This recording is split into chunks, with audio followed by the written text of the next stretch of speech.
শিক্ষা দেওয়া হয় যেই জায়গায়, সেটার নাম হচ্ছে তাফসীরুল কোরআন মাহফিল। ঠিক কিনা? আল্লাহ তাআলা বলে, বান্দা,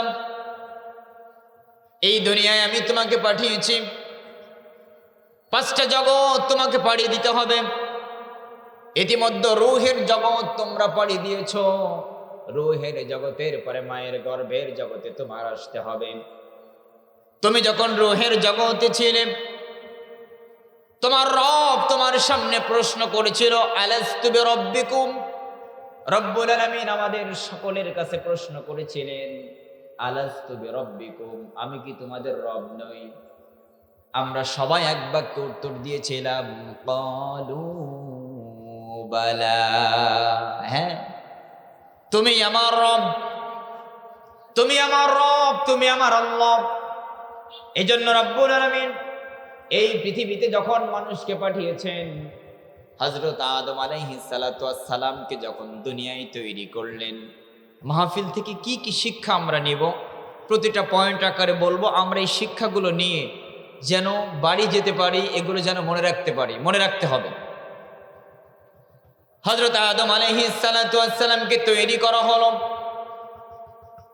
আল্লাহ রাব্বুল আলামিন হযরত আদম আলাইহিস সালাতু ওয়াস সালামকে বানালেন, আর রব্বুল আলামিন আদম আলাইহিস সালাতু ওয়াস সালামকে জান্নাতের ভিতরে বসবাস করার জন্য জায়গা তৈরি করে দিলেন। আর জানাই দিলেন, আদম, ওয়া ইয কুলনা লিল মালাইকাতি ইসজুদু লি আদম ফাসাজাদু ইল্লা ইবলিস আবা ওয়াস্তাকবারা ওয়া কানা মিনাল কাফিরিন।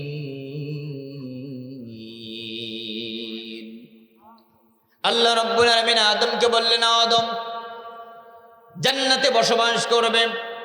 জান্নাতে যে গাছটি রয়েছে, এই গাছের কাছে কখনো যাবে না। ওয়ালা তাকরাব হাযিহিশ শাজারাতা ফাতাকুনা মিনাল যালিমিন। ও আদম, এই গাছের কাছে যেও না। এই গাছের ফল তোমার জন্য খাওয়া বৈধ নয়। এই গাছের কাছেও যাওয়া যাবে না, এই গাছের ফল আদম খাওয়া যাবে না। হযরত আদম আলাইহিস সালাম ভুলে গেলেন, ভুলে গিয়ে গাছের কাছে চলে গেলেন। গাছের ফল খাওয়ার সঙ্গে সঙ্গে হযরত আদম আলাইহিস সালাতু ওয়াস সালামের জান্নাতের পোশাক খুলে গেল। আল্লাহ তাআলা হযরত আদমকে বললেন, আদম, আমি তো তোমাকে নিষেধ করেছিলাম এই গাছের কাছে যেও না। ও আদম, আমি তো তোমাকে নিষেধ করেছিলাম গাছের কাছে যেও না, এই গাছের ফল খাওয়া যাবে না। আদম, তুমি আমার নিষেধ অমান্য করে এই গাছের কাছে কেন গেলে? এই গাছের ফল তুমি কেন খেলে? হযরত আদম আলাইহিস সালাম এখানে লক্ষণীয় ব্যাপার, খরগোশের মতো কানটা খাড়া করে দিয়ে শুনতে হবে।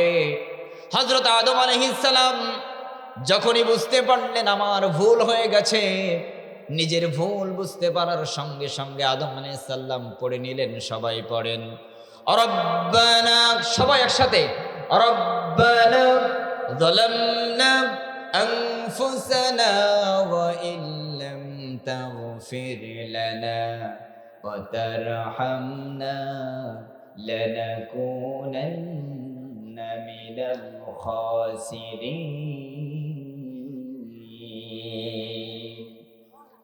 হযরত আদম আলাইহিস সালাম নিজের ভুল স্বীকার করলেন। আদম কি করলেন? নিজের ভুল স্বীকার করলেন, বললেন, আল্লাহ, রব্বানা যালামনা আনফুসানা ওয়া ইল্লাম তাগফির লানা ওয়া তারহামনা লানাকুনান্না মিনাল খাসিরিন। রব্বুল আলামিন, আমি আমার নিজের প্রতি জুলুম করেছি, আল্লাহ তুমি আমাকে মাফ করে দাও। ক্ষমা করে দিলেন কে? 1 নম্বর শিক্ষা হলো, জীবনে যখন ভুল করব, ভুল করার পরই আমাকে তওবা করতে হবে। যেই মানুষটার সামনের জীবনের গুনাহ মাফ ছিল, যেই মানুষটার পিছনের জীবনের গুনাহ মাফ ছিল, সেই মানুষটার নাম কি? মুহাম্মদ সাল্লাল্লাহু সেই মানুষ দৈনন্দিন 70 বার থেকে নিয়ে 100 বার তওবা করতেন, জীবনটা পরিবর্তন হয়ে যাবে। যদি তওবাকে জিকির বানানো যায়, জীবনে যা করবেন, হাঁটতে চলতে ফিরতে মুমিন সর্বনিম্ন প্রতিদিন তওবা করবে 100 বারেরও বেশি তওবা করতে হবে। এখন যদি জিজ্ঞাসা করি, এখানে এমন একজন লোক বলতে পারবেন আপনি একদিন 100 বার তওবা করেছেন? এমন প্রশ্ন করলে জবাব দেওয়ার মতো লোক খুঁজে পাওয়া যাবে না।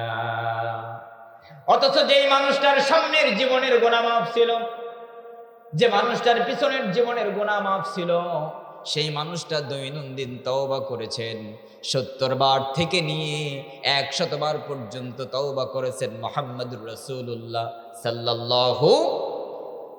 তাহলে প্রিয় ভাইয়েরা আমার, 1 নম্বর, জীবনে যখনই ভুল হয়ে যাবে, ভুল এবং অন্যায় দুইটা জিনিস। ভুল হলো ভুলবশত হয়ে যাওয়া, রোজা আছেন, ভুলে খেয়ে ফেলেছি, রোজা কি নষ্ট হবে? কথা বলেন, রোজা নষ্ট হবে না। কিন্তু রোজা আছেন জানার পরে যদি কেউ খায়, তাহলে বুঝতে হবে ওটা অন্যায় করেছে, ওই লোকের রোজা হওয়ার কোনো সম্ভাবনা নাই। এই জন্য যখন ভুল হবে সঙ্গে সঙ্গে তওবা করতে হবে। কার কাছে? তাহলে আদম আলাইহিস সালামের প্রথম গুণ ছিল ভুল হলে আগে ক্ষমা চাওয়া। আমাদের জীবনে ভুল হওয়ার সঙ্গে সঙ্গে আগে আমরা তওবা করে নিব। হযরত আলী রাদিয়াল্লাহু তাআলা আনহু বলেন, হযরত আলী রাদিয়াল্লাহু তাআলা আনহু বলেন, আজকের গুনাহের জন্য আগামীকাল তওবা করব, এই চিন্তা যেন তোমার মাথায় না আসে। কারণ তোমার মতো অসংখ্য যুবক, অসংখ্য মানুষ যারা বলেছিল আগামীকাল তওবা করে ভালো হয়ে যাব, তাদের জীবনে আর আগামীকাল হয় নাই, তাদের জীবনে পরকাল হয়ে গেছে। ঠিক কিনা? প্রিয় ভাইয়েরা আমার, পক্ষান্তরে এবার আল্লাহ রাব্বুল আলামিন ইবলিস সহ সকলকে বললেন সিজদা করো। হযরত আদম আলাইহিস সালাতু ওয়াস সালামকে সিজদা করো। ওয়া ইয কুলনা লিল মালাইকাতি ইসজুদু লিআদম ফাসাজাদু ইল্লা ইবলিস আবা ওয়াস্তাকবারা ওয়া কানা মিনাল কাফিরিন। সবাই সিজদা করল, মিস্টার ইবলিস সিজদা করল না। আল্লাহ রাব্বুল আলামিন এবার ইবলিসের কাছে জানতে চাইলেন সিজদা কেন করলে না, সিজদা কেন করলে না? সবাই সিজদা করলো। ইবলিস তখন যুক্তি দেওয়া শুরু করলো। এবার কিন্তু কানটা খাড়া করে শুনতে হবে। ইবলিস বলল, আনা খায়রুম মিনহু, আমি তো ওর থেকে উত্তম। খলাকতানি মিন নার ওয়া খলাকতাহু মিন তিন।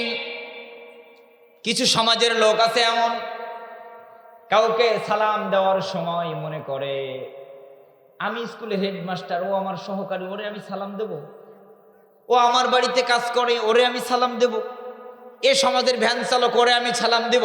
মনে রাখবেন, কোনো মানুষকে দেখে যদি মনে হয় আমি ওর থেকে অনেক দামি, ওর থেকে অনেক ভালো মানুষ, ওকে আমি সালাম দিব না, বরং ওই আমাকে সালাম দিবে, তাহলে বুঝতে হবে ইবলিসের 1 নাম্বার খাজলত আপনার ভিতরে আছে না নাই? সালাম দেওয়ার ক্ষেত্রে, সম্মান দেওয়ার ক্ষেত্রে এটা ভাবলে হবে না যে আমি ওর থেকে ভালো মানুষ। এটা ইবলিসের খাসলত। মিস্টার ইবলিস বলল, আনা খায়রুম মিনহু, আমি তো ওর থেকে উত্তম। খলাকতানি মিন নারি ওয়া খলাকতাহু মিন তিন। আয় আল্লাহ তাআলা, তুমি আদমকে তৈরি করেছো মাটি দিয়ে, আমাকে তৈরি করেছো আগুন দিয়ে। মাটি উপর দিক থেকে ছেড়ে দিলে নিচেই চলে যায়, আর আগুন নিচের দিক থেকে জ্বালায়া দিলে উপরের দিকে উঠে যায়। আল্লাহ রাব্বুল আলামিন মোস্ট আনসাইন্টিফিক, এটা সায়েন্স মেলে না। উচিত ছিল তোমার বলা আদম আমাকে সিজদা করবে, আমি আদমকে সিজদা করব না। আদমকে সিজদা করা আমার পক্ষে সম্ভব নয়। আনা খায়রুম মিনহু, ওর থেকেও আমি বড় উত্তম। কিছু লোক আছে শয়তানের মতো যুক্তি তুলে ধরে, শয়তানের কাজ যুক্তি তুলে ধরা। আদমকে সেজদা করতে বলুক আর কাকে সেজদা করতে বলুক এইটা বড় ব্যাপার না, ব্যাপার হচ্ছে হুকুমটা কার। হুকুমটা কার? জীবনে কোনো কাজ করার আগে ভাববেন না সমাজ কি বলবে, রাষ্ট্র কি বলবে, এলাকাবাসী কি বলবে। যেখানে আল্লাহর হুকুম থাকবে সেখানে সমাজ কি বলুক, রাষ্ট্র কি বলুক, এলাকার নেতা কি বলুক, এইটা দেখার সময় কোনো মুসলমানদের নাই। কথা বলেন ঠিক কিনা? কোন মুসলমান যদি রাষ্ট্র সমাজ ব্যবস্থা দেখতে যায় আল্লাহর আইনের সামনে, তাহলে বুঝতে হবে ইবলিসের দ্বিতীয় নম্বর খাজলত এই মানুষটার ভিতরে আছে না। এবার ইবলিস বলল, খলাকতানি মিন নার ও খলাকতাহু মিন তিন। ও আল্লাহ, আদমকে তৈরি করেছো মাটি দিয়ে আর আমাকে তৈরি করেছো আগুন দিয়ে, কাজে আদমকে আমি সিজদা করব না। আল্লাহ বলে, বের হও, গেট আউট, জান্নাত থেকে চলে যাও, এই দুনিয়া থেকে চলে যাও, তুমি আজকের থেকে ইবলিস হয়ে যাবে, আজাজিল বড় শয়তান হিসাবে তুমি আখ্যায়িত হয়ে যাবে। শয়তান তুই এখান থেকে বেরিয়ে যা। একটু পানি দেবেন, মাঝে মধ্যে পোক টোক খাওয়া বললেও খালি পোক খাওয়া যায় না, পানি সহ খাওয়া যায়। প্রিয় ভাইয়েরা আমার, শয়তান আল্লাহ তাআলার কাছে এবার আরজ করল, রব সারা জীবন ইবাদত করলাম, তাড়ায় তো দিলে তা কিছুই দিবা না। শয়তান আল্লাহ রাব্বুল আলামিনকে যখন বলল, মাবুদ আমাকে কিছু দাও, খালি খালি হাতে আমাকে তাড়ায় দেওয়া যাবে না। আল্লাহ তাআলা বলল, তুই চাস কি? শয়তান বলল, তিনটা জিনিস চাই। কয়টা? তিনটা জিনিস আমি তোমার কাছে চাই। ওমা মিন দাব্বাতিন ফিল আরদি ইল্লা আলাল্লাহি রিজকুহা। এক নম্বরে শয়তান বলল, রিজিকের মালিক কে? সবাই বিশ্বাস করেন রিজিকের মালিক আল্লাহকে যদি বিশ্বাস করে, তাহলে 10 কেজি চাউলের জন্য সকাল থেকে দুপুরে রোদে ওই কাউন্সিলের মাঠে লাইন ধরে কেন দাঁড়ায় থাকেন? 10 কেজি চাউলের জন্য কেন বলেন আমি তোমার দলে আছি?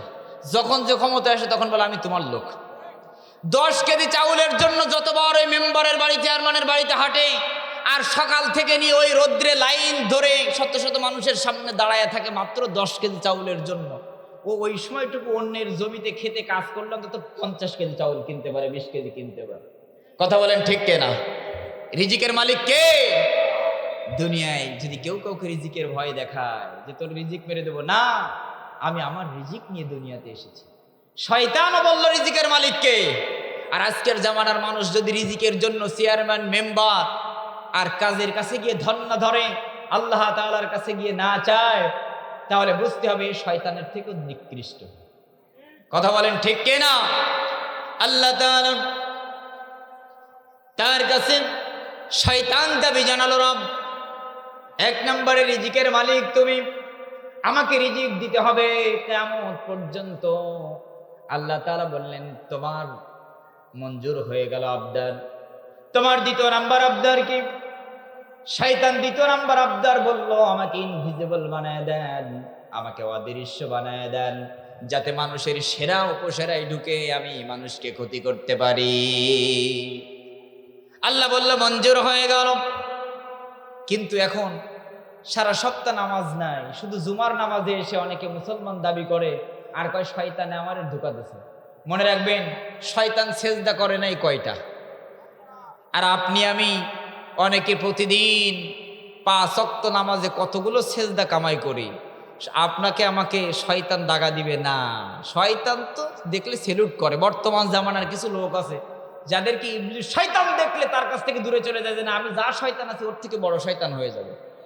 কারণ মিনাল জিন্নাতি ওয়ান নাস, শয়তান দুইটা শ্রেণী থেকে, একটা মানুষ থেকে, একটা শয়তান থেকে। এখন মানুষ শয়তানের উৎপাত এত বেশি যে ওই মূল শয়তান আমাদের কাছে আর আসার প্রয়োজন নেই। সারা সপ্তাহ নামাজ নাই, মসজিদে জুমার দিন যাবে একেবারেই দেরি করে গিয়ে বলবে ইমাম সাহেব সময় হয়ে গেছে। এমনি ঘন্টার পর ঘন্টা চায়ের দোকানে কাটিয়ে দিবে, কোনো হিসাব নাই। মসজিদে গিয়ে 1 মিনিট দেরি হলে ওই ইমামের চাকরি নাই। আছে না নাই? ওই চায়ের দোকানে বসে অথবা চুকনগর বাজারে মার্কেট করতে গিয়ে হাজার হাজার টাকার নোট, ওর কাছে কোনো টাকা মনে হয় না। অথচ জুমার দিনে মসজিদে আসার সময় 2 টাকা 1 টাকার কয়েন যেগুলো আর বাজারে চলে না ওইগুলো দেয় মসজিদে, ঠিক কিনা? একটু গোপনে দেয়। 2 টাকার ছিঁড়া নোট, 5 টাকার ছিঁড়া নোট। আমার আব্বা একদিন আমার বলছে কি, শফি ভাইয়ের দোকানে শুনে আসবা যে বর্তমান টাকা কত করে কিনতেছে। আমি বলি আব্বা টাকা আবার কিনে কেমনে? আব্বা কয় এই যে 1 টাকার কয়েন, এই কয়েন তো নিতে চায় না, শফি ভাই 70 টাকা করে কেনে। আমার আব্বা বসা আছে, শুনে দেখেন, চিন্তা করা যায়। আল্লাহ তাআলা বলেন লান তানালুল বিররা হাত্তা তুনফিকু মিম্মা তুহিব্বুন।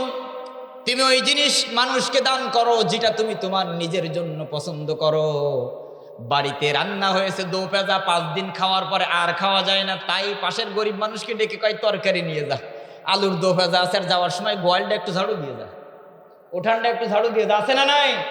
জামা কাপড় 50 বার বাড়িতে মেশিনে সেলাই করতে করতে আর কোনো জায়গা নাই। এইবার একজন ফকির আসলে বা পাশের একটা গরিব ভাবিকে দিয়ে বলে, ভাবি এই নেন আমার নতুন জামা, মাত্র 4 জায়গায় ছিল। আছে না নাই? না, যেটা আপনি নিজের জন্য ব্যবহার করতে পারবেন না, নিজে খেতে পারবেন না, ওইটা অন্যকে দেওয়া যাবে না। লান তানালুল বিররা হাত্তা তুনফিকু মিম্মা তুহিব্বুন। ওটাই মানুষকে দান করো যেটা তোমার নিজের জন্য পছন্দ করো। কাজেই মসজিদে নতুন নোট দেওয়ার চেষ্টা করবেন। আরো কিছু মুসাল্লি আছে আল্লাহ রাব্বুল আলামিনের সামনে মসজিদে গিয়ে দাঁড়াবে, অথচ তার জামা কাপড় গুলো এমন থাকে, মসজিদে একটা পুরনো জামা ওই 1971 সালে বাঁধায় রেখে গেছে পাঞ্জাবি, ওই বাড়ির থেকে আসার ওইটা গায়ে দেয়, ঘেমে শক্ত হয়ে এত গন্ধ, ওর পাশে 2 পাশে 10 জন নামাজে দাঁড়াতে পারে না। না, নামাজের সময় আল্লাহর সামনে দাঁড়াবেন। দুনিয়ার চেয়ারম্যান মেম্বার এমপি সাহেবের সামনে যাওয়ার সময় সুন্দর দামি নামি দামি পোশাকগুলো পরে যায়, আর নামাজে সেজদা করা মানে কার সামনে দাঁড়ানো?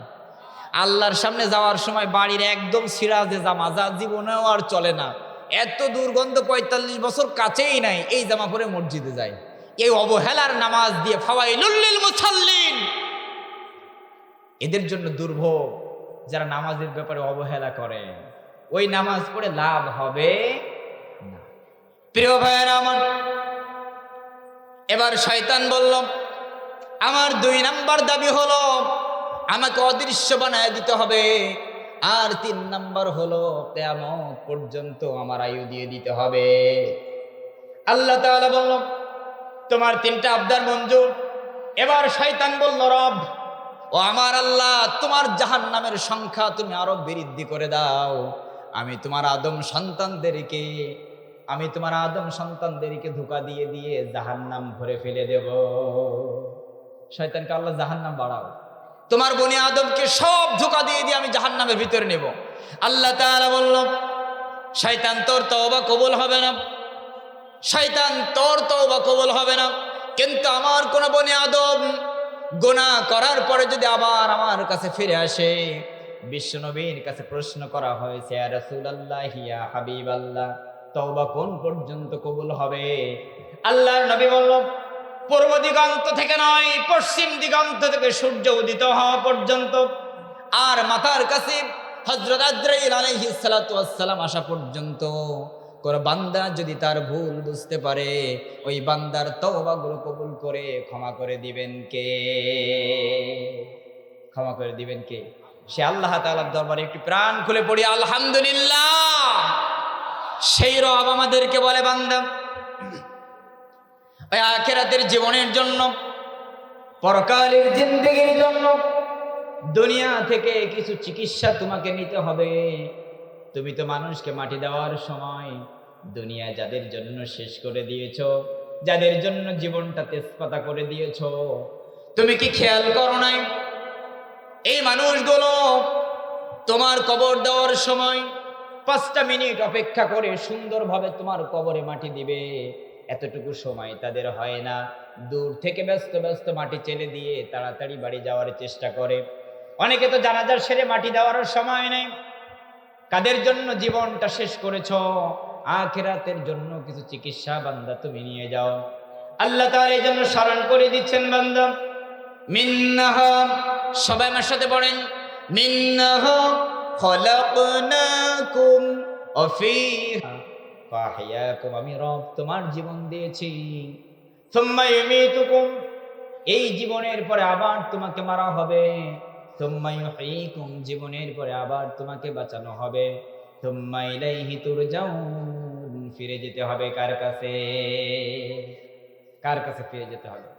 প্রিয় ভাইরা, সেই রবের কাছে আমাদের ফিরে যেতে হবে। আজ আমার আলোচনার যে বিষয়বস্তু দিয়েছেন কর্তৃপক্ষ, সেটি হচ্ছে দুইটা বিষয়ের উপরে। একটি হয়েছে দানের ব্যাপারে, আর একটি হচ্ছে গীবত। গীবত জঘন্যতম একটি গুনাহের নাম, যেটা আমাদের গুনাহগুলোকে ধ্বংস করে দেয়, আমাদের নেকিগুলোকে ধ্বংস করে দেয়, আমাদের গুনাহ সম্পূর্ণ আমলনামা ভর্তি করে দেয় যে গুনাহ। গতকাল বান্দার হক আলোচনা করেছিলাম। বান্দার হকের ভিতরেই রয়েছে গীবত। বান্দার হকের ভিতরে কি? গীবত বান্দার হক। আল্লাহর নবী বলেন, আল-গীবাতু আশাদ্দু মিনাজ জিনা, জিনা ব্যভিচারের থেকেও জঘন্যতম একটি পাপের নাম হচ্ছে গীবত। বিশ্বনবী সাল্লাল্লাহু আলাইহি ওয়াসাল্লাম বলেন, আল-গীবাতু আশাদ্দু মিনাজ জিনা, জিনা ব্যভিচারের থেকেও মারাত্মক একটি অপরাধ, সেটার নাম হচ্ছে জিনা। মারাত্মক অপরাধের নাম হচ্ছে গীবত। জিনা ব্যভিচারের থেকেও জঘন্যতম। প্রিয় কলিজার টুকরা ভাইয়েরা আমার,